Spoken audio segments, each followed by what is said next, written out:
Good morning friends. हम सब मिलके SBI PO 2024 को टारगेट करेंगे।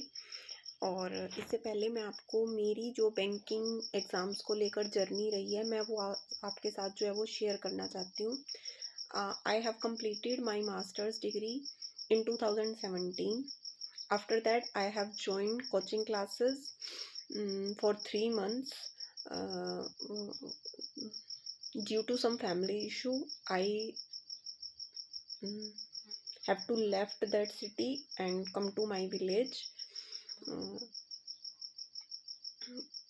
मुझे गांव में जो है वो आना पड़ा।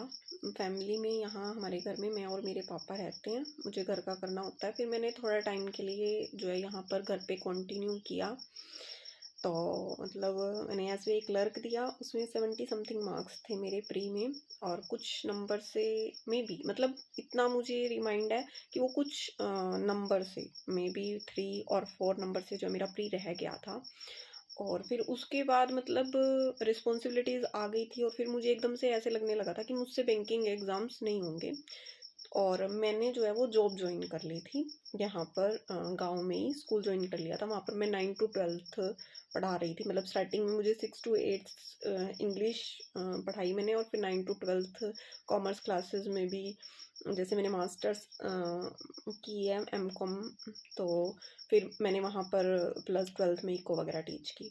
और फिर 4.5 ईयर तक मैं अब जॉब करती रही। 2 साल मेरे को बिल्कुल मैंने जो है वो बैंकिंग को छोड़ दिया। फिर किसी ने मुझे समझाया, एडवाइस दी, you have to try, you have to work hard, you can. और उन मतलब वापस से वो डिटर्मिनेशन मुझ में आई एंड आई फील आई मतलब I can and I will.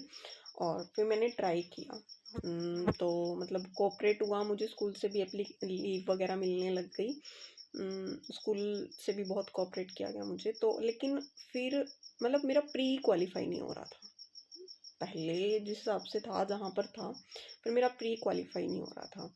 तो प्री क्वालिफाई नहीं हुआ। फिर उसके बाद मैंने NIACL असिस्टेंट मतलब रह जाता था कभी पॉइंट से, कभी बहुत कम नंबर। मतलब स्टार्ट मतलब एक ऐसा भी टाइम था जब मैंने स्टार्टिंग की थी तो क्वांट में मेरे 0 नंबर भी आए थे। पर फिर जैसे मैंने स्टार्टिंग की, वो स्टार्टिंग का जो टाइम था, जैसे जैसे मैं पढ़ती रही, मैं 6 महीने 3 महीने कोचिंग ली और फिर मैंने यहाँ पर ट्राई किया। वो जो फुल डेडिकेशन से मैंने ट्राई किया था, वहाँ पर मैं अपने क्वांट को बहुत ऊपर ले गई थी। लेकिन फिर क्विट कर दिया था बीच में गैप आने के बाद। लेकिन फिर जब मैंने जॉब के बाद मैंने स्टार्ट किया तो इवन मेरा प्री भी क्वालिफाई नहीं हो रहा था।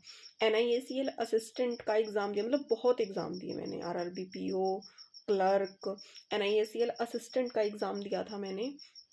और उसमें प्री में मेरे मार्क्स आए थे 87.50। और दिल्ली में कट ऑफ जो है वो 90 समथिंग गई थी आउट ऑफ 100।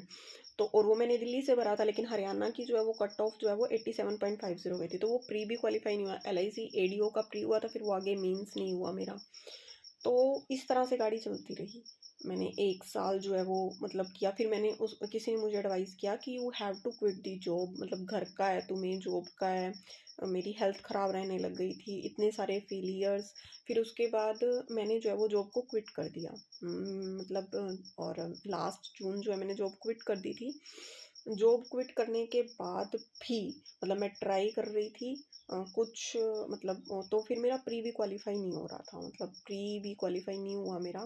फिर IBPS PO का अब जो रिज़ल्ट आया, इसमें मेरा ये प्री भी क्वालिफाई नहीं हुआ। पर फिर भी चींटी भी अपने घर तक पहुंचने के लिए कितनी बार चढ़ती है, गिरती है और फिर वो चढ़ती ही रहती है। ठीक है। और 9th के लिटरेचर में एक चैप्टर है, Alvin can not hear music but she can listen. और तो ऐसी बहुत सी मोटिवेशन है जो मुझे लिटरेचर से भी मिली, जो मतलब अगर मैं अब हार मान लूँगी तो इस स्टोरी का कुछ अर्थ नहीं रह जाएगा। It is just an excuse. तो दोबारा से रीस्टार्ट करते हैं। होप करते हैं कि SBI PO आएगा, हम बहुत अच्छे से तैयारी करेंगे और उसको क्लियर करेंगे। ठीक है। Let's restart the preparation of SBI PO with me. मैं कल से अपना रूटीन शेयर करूँगी आप लोगों के साथ। हार नहीं मानेंगे, SBI PO बन के रहेंगे। ओके, ऑल द बेस्ट, कल मिलते हैं।